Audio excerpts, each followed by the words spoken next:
Electronic মিস্ত্রি জুলহাস মোল্লা। বিমানে কোনোদিন উঠতে না পারলেও আল্ট্রালাইট আরসি মডেলের বিমান তৈরি করে উঠছেন বৈদ্যুতিক মিস্ত্রি জুলহাস। যে ঘটনা এরই মধ্যে ভাইরাল হয়েছে সামাজিক যোগাযোগ মাধ্যম ও গণমাধ্যমে।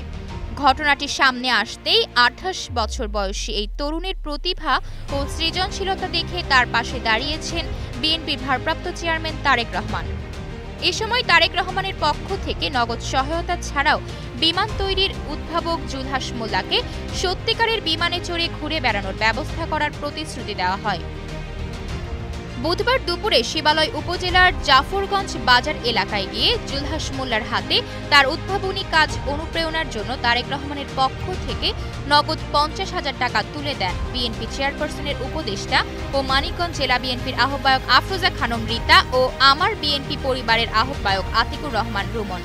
সাংসারিক অর্থনৈতিক টানাপোড়েনে বেড়ে ওঠা অদম্য ইচ্ছাশক্তি নিয়ে স্বপ্নবাজ জুলহাসের টানা ৪ বছর অক্লান্ত পরিশ্রমে গড়া আরসি বিমানটি নীল আকাশে উড্ডয়নের দৃশ্যটি দেখতে মঙ্গলবার শিবালয়ের যমুনার পাড়ে হাজারো মানুষের উপচে পড়া ভিড় হয়।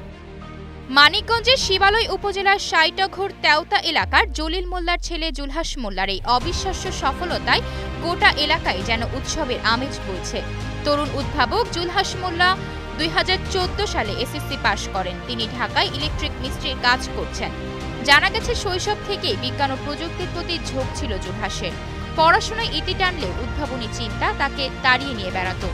জুলহাস জানান, ফায়ার অ্যালার্মের চাকরির পাশাপাশি ৪ বছর ধরে তিনি উড়োজাহাজ তৈরি করে আকাশে উড়ানোর চেষ্টা করছেন। শখের বশে তিনি প্রায় ৩ বছর আগে একটি খেলনা বিমান তৈরি করে আকাশে উড়িয়েছিলেন।